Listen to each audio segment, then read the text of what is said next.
This channel does not promote any violent, harmful, or illegal activities. All content provided by this channel is meant for an educational purpose only.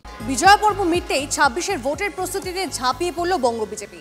রাজ্যে এসে বুথভিত্তিক হিসেব নিকেশ বুঝলেন ভূপেন্দ্র যাদব, বিপ্লব দেব। নির্বাচনী পর্যবেক্ষক হিসেবে নাম ঘোষণা হওয়ার পর গতকাল প্রথম রাজ্যে আসেন ভূপেন্দ্র যাদব ও বিপ্লব দেব। দুদফায় রাজ্য সভাপতি শ্রমিক ভট্টাচার্য ও কেন্দ্রীয় পর্যবেক্ষক সুনীল বনসালের সঙ্গে দুটি পৃথক বৈঠক করেন তারা।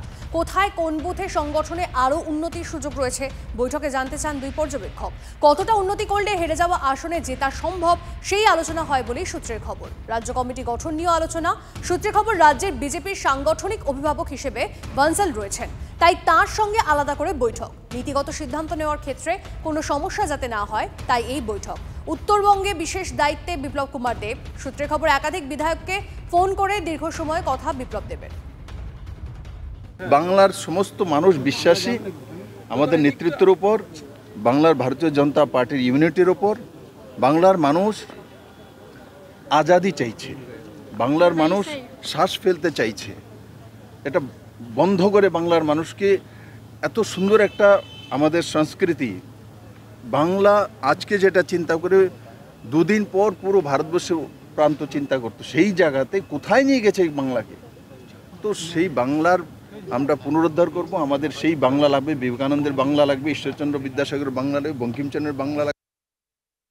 বিপ্লব দেব এবং আমাদের ভূপেন্দ্র যাদবজি তারা দুজনে এসেছেন এখানে নির্বাচনে দলকে অ্যাসিস্ট করবার জন্য, যেভাবে দলের কর্মসূচি হয় সেভাবে।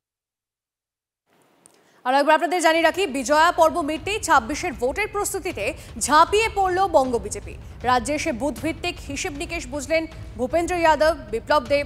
নির্বাচনী পর্যবেক্ষক হিসেবে নাম ঘোষণা হওয়ার পর গতকালই প্রথম রাজ্যে আসেন ভূপেন্দ্র যাদব ও বিপ্লব দেব।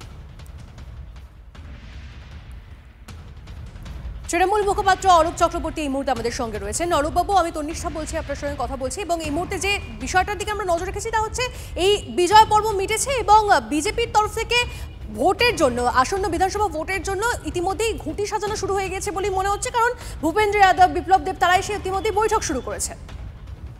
দেখুন, ভূপেন্দ্র যাদব, বিপ্লব দেব তারা কেউ বাংলার লোকই নন। ভাবুন, বাংলা দখলের জন্য পরিকল্পনা করতে আসছে আবার বহিরাগতরা। এই জন্যই আমরা বলছি বহিরাগতদের পার্টি, এই জন্যই বলছি জমিদারি অ্যাটিটিউড।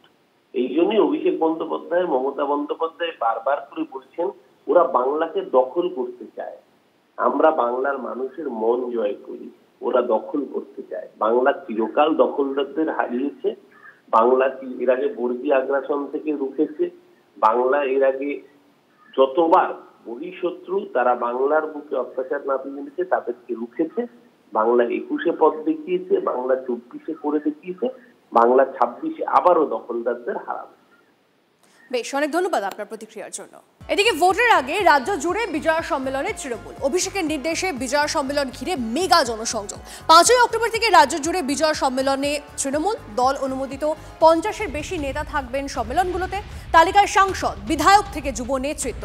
কালী পুজোর আগেই সারতে হবে বিজয়া সম্মেলন। ১৮ই অক্টোবরের মধ্যে রাজ্যের সব ব্লকে বিজয়া সম্মেলন সারতে জেলা নেতৃত্বকে নির্দেশ অভিষেকের। ১৩ই অক্টোবর ডায়মন্ড হারবার লোকসভা কেন্দ্রের বিজয়া সম্মেলনী। আমতলায় দলের বিজয়া সম্মেলনীতে যোগ দেবেন অভিষেক। শুধু এবছর হচ্ছে তা না, আমরা গতবারও গিয়েছি জেলা সম্মেলন করতে, বিজয়া সম্মেলনগুলোতে।